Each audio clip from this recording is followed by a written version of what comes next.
Hello and welcome back to another episode of Beyond the To-Do List. I am your host, Erik Fisher, and this is the show where I talk to the people behind the productivity. This week, I've been sitting on this one for a while. I really am glad to bring to you Oliver Burkeman. He is the author of 4,000 Weeks, Time Management for Mortals. That has been a smashing success. It was a 2021 Financial Times Book of the Year and an instant New York Times bestseller. And essentially, the premise of the book is that 4,000 weeks is roughly the lifespan that we have. If you live to be about 80, you've got about 4,000 weeks. He's rounding up there. And the thing is that by knowing that finitude, that limitation, so to speak, and recognizing that in terms of time and control, he says that this can be liberating. He's talking all about time and time management and helping us to have a better perspective and be more realistic about what's achievable and focusing more on meaningful work, but without feeling overwhelmed by trying to do everything at once. He also talks about trusting your intuition and how he's experimented with not having a detailed plan or constantly consulting to-do lists to lead to the positive results that he's trying to have and hold things with a looser grip, spending more time on doing what he wants to in the moment while still working towards long-term goals and having a good symbiosis between those two things. And that this isn't an instant quick fix to your productivity perspective, but that it's a mindset that is gradually changed over time. And I think that that's definitely why the book was received so well. And again, I can see why. One, he's a great guy, and it's great to have had this great conversation with him. But two, the book's amazing, and it's now out in paperback. If you have not had the chance to read it yet, or you need to revisit it, this conversation is a great primer for that. So I'll just get out of the way and say, enjoy this conversation with Oliver Burkeman. Well, this week, it is my privilege to welcome to the show Oliver Burkeman. Oliver, welcome to Beyond the To-Do List. Thank you so much for inviting me. I'm really happy to be here. I've wanted to have you on for a while, actually. What's funny is I was familiar with your book, and I was talking with a friend, and she said, "Oh, you're talking with Oliver." I've read his work, and it wasn't just the information about the topic at hand, productivity, but it was also like a master class in how to think well. And I thought that's a great way to put it. And I know that's, flattering and everything to you. So I'm just really thrilled and interested to talk with you about your book, but also go beyond that. She sounds like a person of exceptional taste. So yeah, no, I mean, obviously that is a very flattering thing to say to a writer. It's all about trying to get clarity on some of these ideas and then convey them in a hopefully engaging and powerful way. So yeah. Yeah. Well, and you've been a writer for a while, and this is definitely not your first book. In fact, it's not even really your first book about this topic per se. You've got two other previous books. The Antidote, Happiness for People Who Can't Stand Positive Thinking. Love that title. And then Help, How to Become Slightly Happier and Get a Bit More Done. And I love almost the Beatles reference in that one. Help. So yeah, I guess. Yeah, right. So that Help was a collection of the columns that I had written for the Guardian newspaper.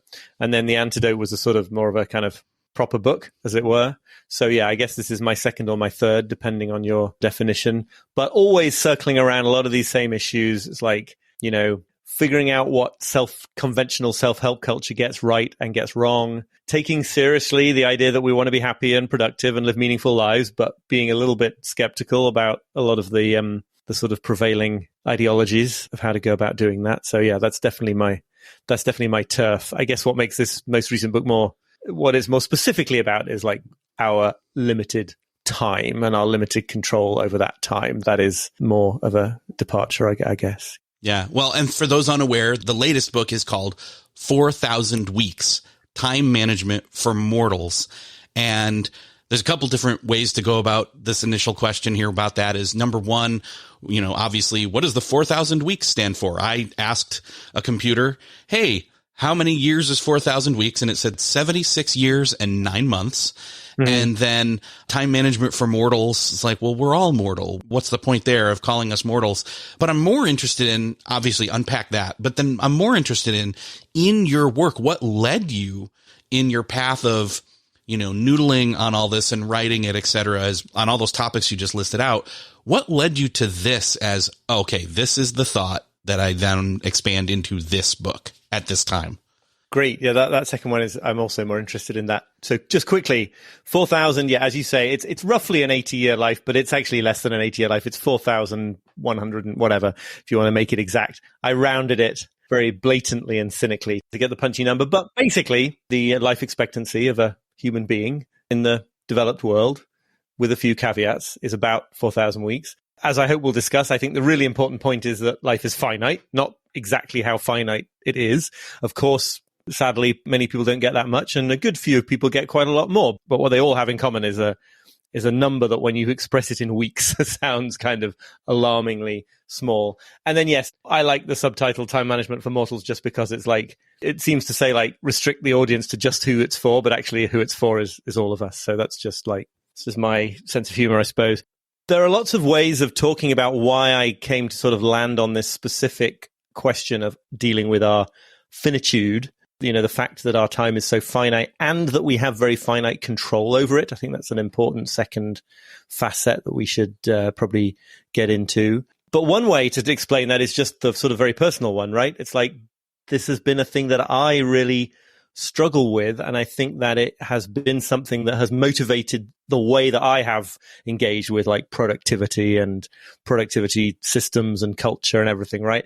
Has been, if you really sort of sit me down on the analyst's couch or whatever, you would say that it has been part of a kind of attempt to feel like I'm in control of my time and feel like I don't have a finite amount of it. And I think this is a very widespread thing. I think a lot of people who are kind of a bit obsessed with productivity and using their time well are, you know, it's very forgivable because we're all dealing with our mortality in one way or another. But I think what they're trying to do in a certain way is kind of escape the finite nature of human life. And I'm making the case in this book that we'll have more meaningful and productive lives if we can do a bit more to accept the finite nature of our lives, rather than always trying to find ways to squeeze more in, as if one day we might be able to squeeze everything in and be superhuman. Yeah, the concept of finitude is an amazing place to start, I think. Basically, finitude, the definition of the word, you know, basically being, and correct me if I'm wrong, but the opposite of infinite is finite, finitude. So we have, like you say, 4,000 weeks or a little more than that, maybe less. And it's not just about the quantity, it's about the quality. And we kind of struggle with even comprehending one or the other, let alone together as like a Venn diagram of our time and what we spend it on, time and attention. Yeah, exactly. Right. Absolutely. So, I mean, one way I always think about it is like, sure, we only have this limited amount of time, and that in itself can be felt as a kind of pressure to use it well, or to find a way to constantly be trying to fit more in, which I think is the big sort of, one of the big sort of curses of the modern age, especially.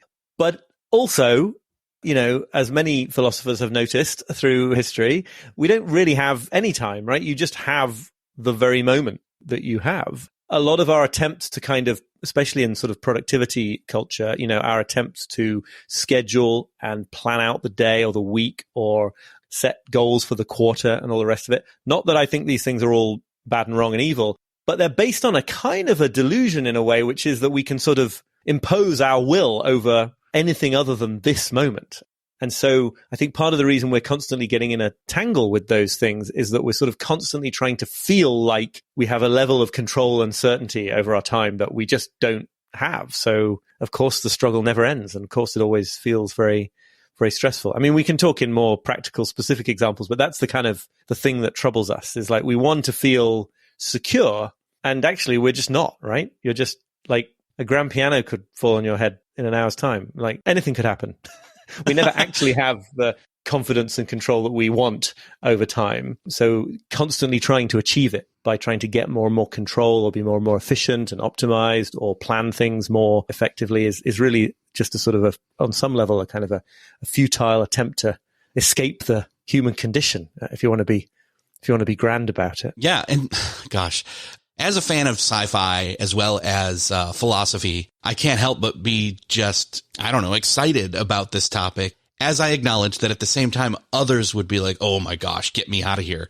This is insane. Because it is that kind of, well, time is a construct and, it's the way you perceive it. And I mean, even just this morning, I think it was a Scientific American article that came through a feed somewhere that said that there was new studies about how your heart beating has an integral part, and they're doing research on this, as to how you perceive time passing.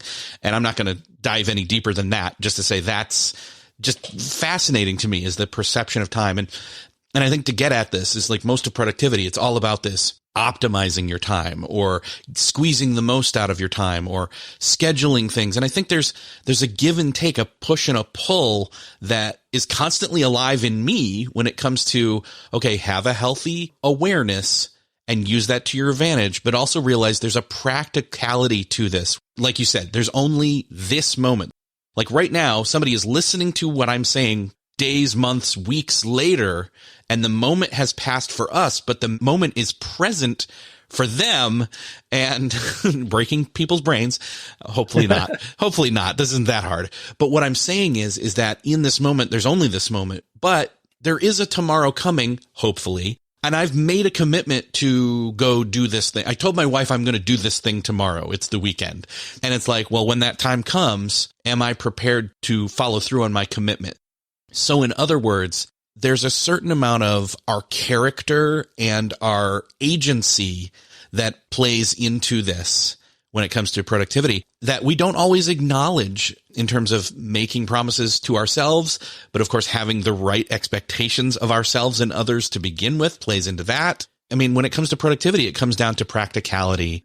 Yeah, no, absolutely. And I think, we could go off in so many directions with that. But I think one of the things I'm at pains to try to convey in this book is, I think if we really take account of our finitude, our limitations of quantity of time and our limited control over how things unfold and the fact that we only ever are in this one moment. If you really sort of get into that deeply, it's not stress inducing, right? It's not a question of saying like, oh my gosh, I've got to seize the day. I've got to pack every day with amazing activities because there's so little time. It's actually really relaxing. It enables us to sort of cut our aspirations in terms of productivity down to a human size and say, I can use my agency and my willpower and my energy to try to influence the way the day goes and to try to make the best decisions about how I use the time and to be a good person to interact with and be in a relationship with. But I'm not going to pretend that the sort of mastery of time that I think has often been held up as a sort of utopian vision by some sort of aspects of productivity culture, I'm not going to pretend that that is attainable. And firstly, that's incredibly relaxing because it's like, okay, I don't have to try and do something impossible here. I have to try to marshal my resources, my limited attention, my limited energy, my limited time to do a few things today, going to move the needle, make a difference, feel meaningful. And secondly, like that is actually the way to be more productive and to be more sort of ambitiously productive. So occasionally people want to say in response to some of the things I've written about, like, well, but if people didn't shoot for the impossible, we would never do anything, we'd never achieve anything cool as a society. And I want to distinguish between two kinds of impossible, right? I mean, by all means, it's the role of some people in life to sort of try to do things that have never been done before. And that's great. And that sort of moves society forward. And I love it. But impossible in the sense of trying to do that while also answering 200 emails a day or trying to spend, all the time you want to spend on that while also doing 100 other things that you probably should have said no to. That's a different kind of impossible. That's a kind of futile struggle to get your arms around infinity that is obviously going to get in the way of focusing on those kind of really impressive projects that you might want to be pursuing. So I don't know if this is not a very structured point I'm making here, but I just think it's like falling back down into the reality of our human nature and limitations is a big relief. And it is not defeatist. It's the opposite of defeatist. It's like, okay, now I can get going on the things that I'm really capable of actually doing instead of constantly dissipating my attention and energy among far too many things. And I think what I was stumbling around to try to say and what you just said kind of meet in the middle as to you're saying this awareness of time and our finitude gives us two new perspectives, hopefully. One is you have a lot less agency than you think you do. You also have way more agency than you think you do. And you can hold those two conflicting ideas in your head at the same time for a better perspective on time and productivity. Yeah, I think that's a great way of putting it. Yeah. And one place that this comes together for some people, really, this resonates, is just this notion, which in the book I attribute to Carl Jung, the great psychotherapist, but it's also the subject of a song by the character of Anna in Frozen 2. So parents may be more familiar with this version of it, but like, you only ever have to do the next right thing, right? You're only ever responsible to the next moment. Even if you've got an incredibly complicated plan that you want to try to follow, or you've made all sorts of promises to other people, or you are burdened with all sorts of family and work responsibilities, whatever your situation, you actually only ever can decide what you're going to do in the very next moment. And so that's all you ever actually have to decide, what you're doing. Now, yes, sometimes in certain roles, what you might use that moment for is project planning and projecting things into the future and forecasting and predict. Absolutely. No problem with that at all. Scheduling. But it's still really liberating, I think, to be like, okay, this notion that I have to sort of make sense of my life or get everything sorted out in my life, that's not true. What you have to do is sort out the next moment of your life and then the next one and then the next one. So I think that is a really freeing way of thinking about it. Yeah. And I can hear people kind of bristling against that and thinking, yeah, but if I want to start to plan this big thing that I want to do, like, for example, you've written 2.5 to 3 books, as you would say, that you have to start on a path towards that and work towards that over time. Now, I think what some people would say is, well, I've planned out the whole book and now I'm writing it and I'm just going and going. Whereas I think you're saying you just have to do the next right thing, which for that day is do whatever word count it is you had for the book. Right. Yeah. So I have gone through a long process of different relationships with goals and targets and long-term goal setting. And where I've sort of landed is, of course, I'm not suggesting like abandon these and just sort of float aimlessly through life. I mean, if you want to do that and you're in a position to do that, I guess I don't have anything against it. But most of us are either not in a position to do it or don't want to do it. And where I've sort of landed is that, goals are navigational aids to help me decide how I use a given individual moment. Now, if there are people out there who are sort of writing books or working on similar big projects who've got it all mapped out and they follow each step from the plan every day like a machine, a robot, and they love it and it works, then like, I don't want to get in the way of that. But my experience of working with goals in that way has always been that they suddenly become incredibly oppressive, right? The moment I've got the big chart on my desk saying, this is what I'll be spending each of the next weeks on, and this is what I got to do each day of those weeks or anything like that, that's the point at which I'm just like, I don't want to do any of it. It's like I rebel against the terrible jerk who's telling me to do all of this stuff, even though that is me, especially for a certain kind of person whom I am. I don't know. You can tell me if you are as well, who's prone to sort of, definitely back in my earlier adulthood anyway, kind of, driving myself really hard and yelling at myself in a way for not doing enough.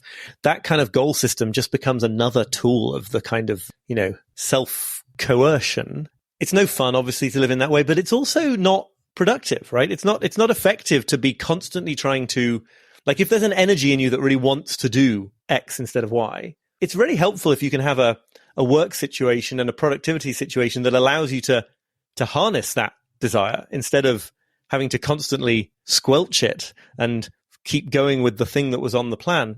So I've actually found myself as I get older, really experimenting a bit more with asking, what do I want to do right now? What would bring me pleasure to do right now? And it's not like you never have to put that thought aside because there's a deadline tomorrow morning. I mean, that happens, but it's really quite sort of, it's almost uncomfortable how little, because I've asked that question so little in earlier stages of my working life.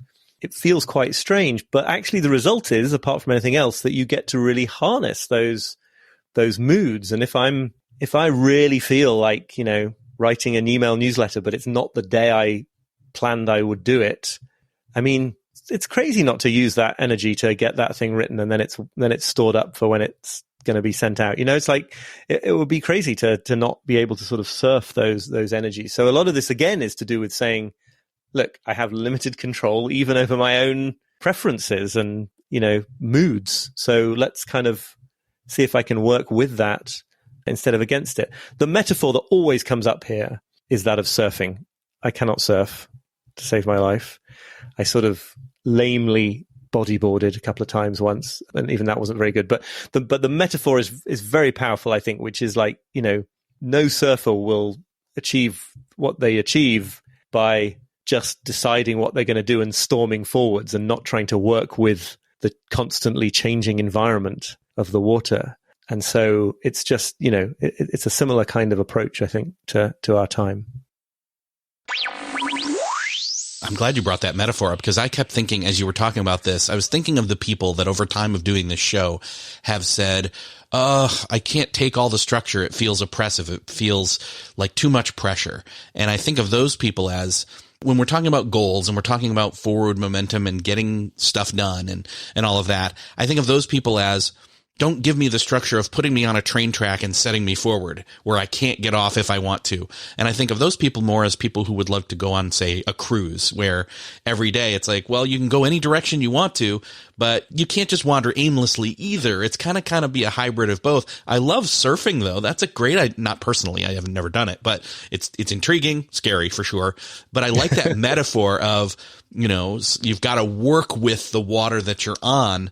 But I do like the idea of a boat where, because we don't live in silos, productivity doesn't just affect me. My decisions don't just affect me. It affects everybody on the boat. So I'm kind of the captain of my boat. I have agency. Again, I also have less agency because there are people around me that are affected by decisions, coworkers, family, friends, etc. Yeah. So what are some of the examples that you've seen with what you're talking about in this book and how it integrates with, not just ourselves in a silo, but us in relationships? Well, I mean, there's a whole chapter in the book where I sort of really try to go deep on this, because I think it matters so much that we need to see that in a very real sense, time is the sort of economics jargon that I use in the book, is that it's a network good as much as it is a budget good. In other words, it's not generally one of those things where the more of it you have, the better, and that's it, right? Money is a good example of that, where, yeah, basically, the more you have, the better. There are some caveats to that, but basically, time is not like that. If you just have lots and lots and lots and lots of time, we think that's the sort of dream on some level. But if it's not well coordinated with the time of other people, then you're going to be lonely, bored, and unable to do the things you want to do in life, because almost everything we do that has meaning in life, whether we're talking about romantic and family relationships or work and business projects or recreation and sports, politics, like literally everything, it's so basic we sort of don't even see it, requires human beings coordinating, using the same moments of time. It wouldn't matter if me and you both had 100 hours free this week if there wasn't one overlapping hour that we could use to meet and have this conversation. So I think it's really important to just see that sort of basic collective nature of time. And from that, I think one of the biggest lessons that I've, and I still struggle with it. It's difficult, right? Especially now I'm a parent for the last few years, and it's been sort of fascinating and amazing and wonderful, but really quite challenging to that notion that somewhere deep inside me, I think that the perfect day ought to be the one where I get up in the morning, I decide exactly how every hour is going to be spent, and then I just sort of follow through on that. And well, firstly, you can't do that in any kind of close relationship, never mind whether you have kids or not. But secondly, it's not even the best way to live, right? It's not even actually the desirable thing that it seems that it might be, because again, on some level, most or all of the value in life comes from the ways in which, other people get up in your business and don't let you stick to the schedule that you want to stick to. So it really challenges and puts pressure on that idea, which has its role, but, which is very prevalent in productivity circles. I think that, eliminating interruptions is where it's at. And you should try to sort of create these amazing silos of deep focus where you can just be in total monk mode. Again, I'm not saying that has no role, but it exists within a context where you wouldn't want to eliminate all the things you classify as interruptions, because very many of them are just kind of life happening. I mentioned Beatles earlier. You just said something that made me think of the John Lennon lyric, life is what happens to you when you're busy making other plans. It's those interruptions. And in fact, he's almost talking about what we're talking about right now, is life is what happens to you when you're busy making other plans or trying to execute on those plans even. Right. Yes, exactly. And it's and I don't think, as you've said, I don't think that's an argument for not having the plans, right? It's an argument for holding them loosely, understanding what a plan is. And I quote in the book Joseph Goldstein, the meditation teacher, saying, a plan is just a thought. And as long as we understand that that's what a plan is, great. Like, they're useful. They can help us make decisions and choose priorities from day to day. The moment you think what you're doing with a plan is throwing down a straitjacket over the future, that's when the trouble starts, because you absolutely are not, and the whole of the world will try to get in the way of that idea. I love that. The visual of the straitjacket on the future just gave me chills. And again, I think that's what people feel like. And to varying percentages of awareness, they're either very aware and they say that is not for me, or they're unaware completely and they maybe have a healthier perspective. But I think it's the holding both ideas and holding them tightly and loosely at the same time, and not being afraid of the conflict that's there. If there even is one. Which it doesn't necessarily have to be. I'm curious. Obviously, the book has now come out in paperback. It's been out for a while now. You've obviously received some of the reception of the book, objections or embraces. What are some of the polls on that you've seen? Yeah, I've had a ton of feedback, and it's amazing. I mean, it's very self-selecting. So people don't generally tend to contact me, and I expect any author to say, like, no, I was indifferent to your book, right? So there may be many people out there who are indifferent to it, and I wouldn't necessarily know. And not sort of hostility either. I think mostly just a very, very wonderful, gratifying, positive feedback. But I think it's more interesting to talk about the bits that are slightly different than just, this was amazing, I thought it was great.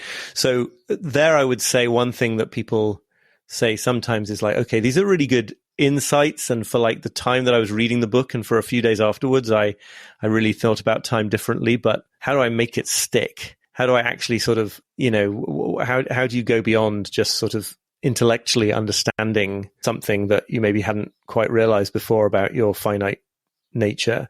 And this is a really good question, because it's sort of my own struggle too. And I think there's a temptation to look for, like, whenever you come across a sort of insight that is powerful for you and that seems to sort of hold a bit of an answer to your problems, there's a real strong desire to find the system that you could put in place tomorrow that would cause your life to reflect that insight forevermore. And I think actually the problem with that, I've regrettably concluded, is that it sort of recapitulates the same mistake, right? It sort of says, well, okay, now I've understood that I can't do everything, that I'm going to have to make tough choices with my time, that I've got to let some people down if I'm going to focus on anything, that I shouldn't try to be getting my arms around everything. It's like, now I want to implement that system perfectly. And that is just setting yourself up for a new fall, because we don't have that level of control, I think, over our time and how things go. So I'm interested in that question of, like, okay, even if you agree with me, what do you do now? What do you do next? And really, I think you just sort of let this attitude seep into your bones. Now, there are specific techniques and suggestions in the book, and we can talk about some of them here, right? I'm not completely abandoning the kind of productivity hacks approach, but broadly, I think it's just it's a perspective that you gradually sink into, really. In some ways, that's a bit of a downer, but it's the truth. One of the things that I'm curious about is, after you've gotten through the process of releasing this and now living, it's one of those things where it's like, hey, you're a productivity podcaster, you're a productivity author, you're now seen as an expert, but that doesn't mean that the struggle is any different or less real for us. I'm curious then, with this new perspective and kind of echoing on what you just said, what's your approach now to projects when it comes to your own work and life? What does that process look like for you? I'm very happy to talk about this. A couple of things that quickly spring to mind as sort of introductory to that. I mean, one of the things that's been quite challenging is that, I wrote this book, which includes a lot of thoughts about dealing with overwhelm in fields like email and things like that, at least in part by sort of admitting defeat, right? At least in part by seeing that getting on top of an infinite amount of information is not a thing that humans can do, and therefore not the right focus for us. And then, sounds like bragging, but this book has done really well as compared to my expectations. Been totally thrilled by how many people it's reached. And so now I get like way more email than I did when I was writing about how to deal with getting so much email. And it really puts it to the test, right? It really sort of, it challenges the part of me that wants to try to write a sort of 800-word reply to every email that I get, and instead has to maybe put an auto reply saying, I'll get to it if I can, but please forgive me if I don't. All that kind of, it's a new level of challenge for the kind of perfectionist control freak in my psyche, which has been quite interesting. The other point is just to say that I've really reconciled myself to the idea that my approach to projects, my approach to productivity is just going to be in constant flux. It's going to be, I think I'll always be evolving in how I do this. I don't know if you would agree with this, but like we can kind of make life miserable for ourselves by thinking that we have to get the perfect final system. I just don't think that's ever going to be a thing. There are definitely some aspects of how I work that are really closely linked to, the experience of writing this book and figuring out the things that I think I figured out in it. Things like, for example, limiting work in progress. So I try really hard to have an approach to tasks and to projects as well, at a sort of higher level of abstraction, where I'm not kidding myself that I'm working on 12 of them at a time.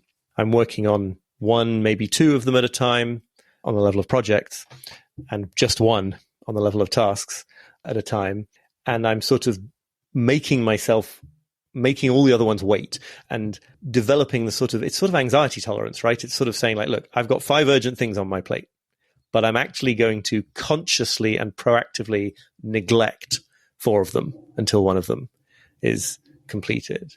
And it's not easy because the part of me that wants to sort of be super productive and fulfill my obligations and be praised by editors or readers, whatever, that part of me wants to try and do them all right away. But I have learned the hard way that that's actually a slower way to get them all done. So that is a very sort of fundamental aspect of what I'm doing now. And I'm also, just the other point I'll just make is seeking to navigate through the day to a greater degree by intuition than previously, and to a lesser degree by sort of strict, structured time boxing. And just sort of trusting that process. It's quite hard because you think, well, I'm going to forget things, or I'm just going to do the frivolous fun things. And it's quite scary in a way to just be like, well, no, what if I did just trust that I deep down knew what was most important to be doing at any moment? And it's quite revelatory. It's fascinating. I mean, it really does make you realize that your intuitions are a much more developed form of intelligence in some ways than your kind of conscious mind when it comes to navigating through time. So I can go into more detail, but let me stop there for now. It sounds like what you're saying there, referring to when it comes to that intuition, is what a lot of people would refer to as muscle memory. Now, obviously, our muscles have no memory. It's all mental pathways. And I was corrected on that at some point by somebody on an episode a year or two ago. And I thought, wait a second, they're right. This is great. It has nothing to do with how fit I am. It's my mental fitness. But it seems like, in other words, it is a skill that as you learn it over time and practice it, intuition can be honed and you can get better at it. And that's hopeful for so many of us. Whether we hate structure or love it, that still is something that in the moment help me triage at a moment's notice what I should or shouldn't be doing. Triage gives a sense of urgency to it that sometimes and hopefully doesn't always have to apply. Right. No, I think that's a really nice way of putting it. Yeah. Basically, intuition in my limited experience works as a navigational aid precisely to the extent that you trust it. And so you have to be willing to sort of experiment with not making so much of a detailed plan or not consulting all your lists every moment and just sort of seeing how that goes and whether it is in fact the truth that you drop all sorts of balls and everything goes totally catastrophic, or whether in fact it's not how it goes. And my experience is that it doesn't go like that, that I'm at least as effective at keeping on top of things and meeting my obligations when I'm navigating that way as I was before. Much less afflicted by the kind of resentful, stubborn procrastination thing where you're sort of like, well, maybe this is just me, but where you make a whole plan for the day in incredible detail and then you're like, oh, I feel oppressed by this plan. I'm just going to do none of it. And you end up sort of having a really unproductive day. And yeah, this wonderful, wonderful reward, I think, of being able to spend more of your time doing the thing that you want to be doing in that moment or with that portion of time, and yet having that build towards your long-term goals and ambitions for your life.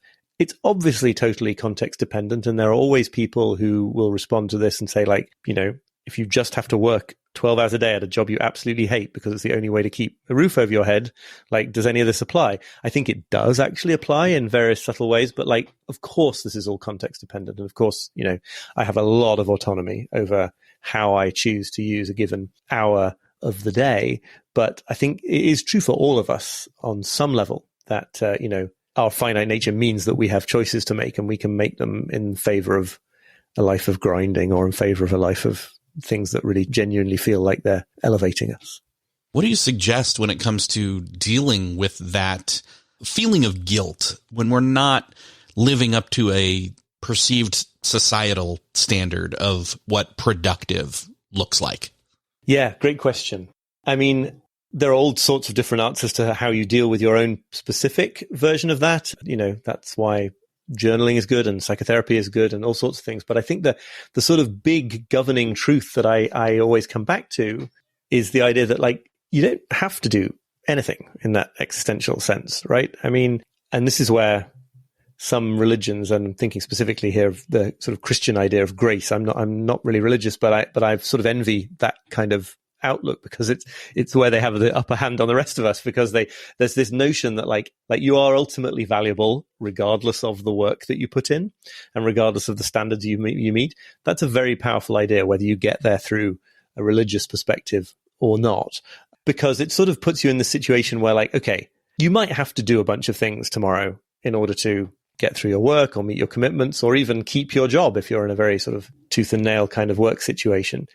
But you don't have to do anything in order to, like, be allowed to be alive or justify your place on the planet, right? You could do nothing and you would still be like a fully worthwhile human being. And I think that what I find so powerful about that is it then actually makes it a lot easier to get on with lots of really cool things. Because I sometimes say, like, I think the best motivational hack I know, right? The best way to get yourself to do something important is to truly believe that you don't actually need to do it, that you're doing it in order to express joy and because you find it fun and interesting and engrossing, and because you quite like to have the things that it would lead to, qualifications or the financial reward or whatever it might be, not because you kind of have to do it in order to fill some psychological hole and that you'll only be okay if you do that, right? So, you see this. There are people who are throwing all their life into launching ambitious new startups, say, and you can get a good sense sometimes. Some of them are doing it because they think they won't be adequate human beings if they don't do it. And a few are doing it because they just take joy in it. And they would be fine, existentially speaking, if they didn't do it, but it's just a more fun way of being in the world to do it. And I aspire very much to the latter rather than the former. I think, contemplate the notion, if you're in this kind of situation, I would say, like, contemplate the notion that maybe you don't have to do anything at all today. And once you're freed from that, what amazing things could you achieve if you were not feeling that they were absolutely essential in order for you to have any sense of self-worth? Well, that gets beyond the mortality, time management and mortality, and gets into time management and humanity. Right. It drills down a level, not just the word mortality. It drills down and says, okay, humanity, the meaning behind it, not just the practical and, factual amount of data there. Yeah, no, absolutely. And I found this very powerful in a personal way. And then when I communicate it to other people, it seems to be powerful for them. It's like, consider starting from the perspective that, like, you're okay. You're okay as you are. You don't need to go through massive self-improvement or become incredibly more efficient or anything like that. You're fine. And with that idea embedded, now what great things could we do that would be very meaningful for us as individuals and make a difference to the world at large? A lot of productivity books get lumped in or put in the category in the bookshelf of self-help. And I can't imagine any other self-help book being like, the starting point is, you're okay the way you are. You're good. Right. It's hilarious. It sort of takes away the market of self-help, right? Right. You should have to, they need to create that space to improve. The irony is that actually, well, this is a famous quote from Carl Rogers, I think, the humanist psychologist, who said the curious paradox is that when I accept myself just as I am, then I can change. And I think that's a very powerful insight.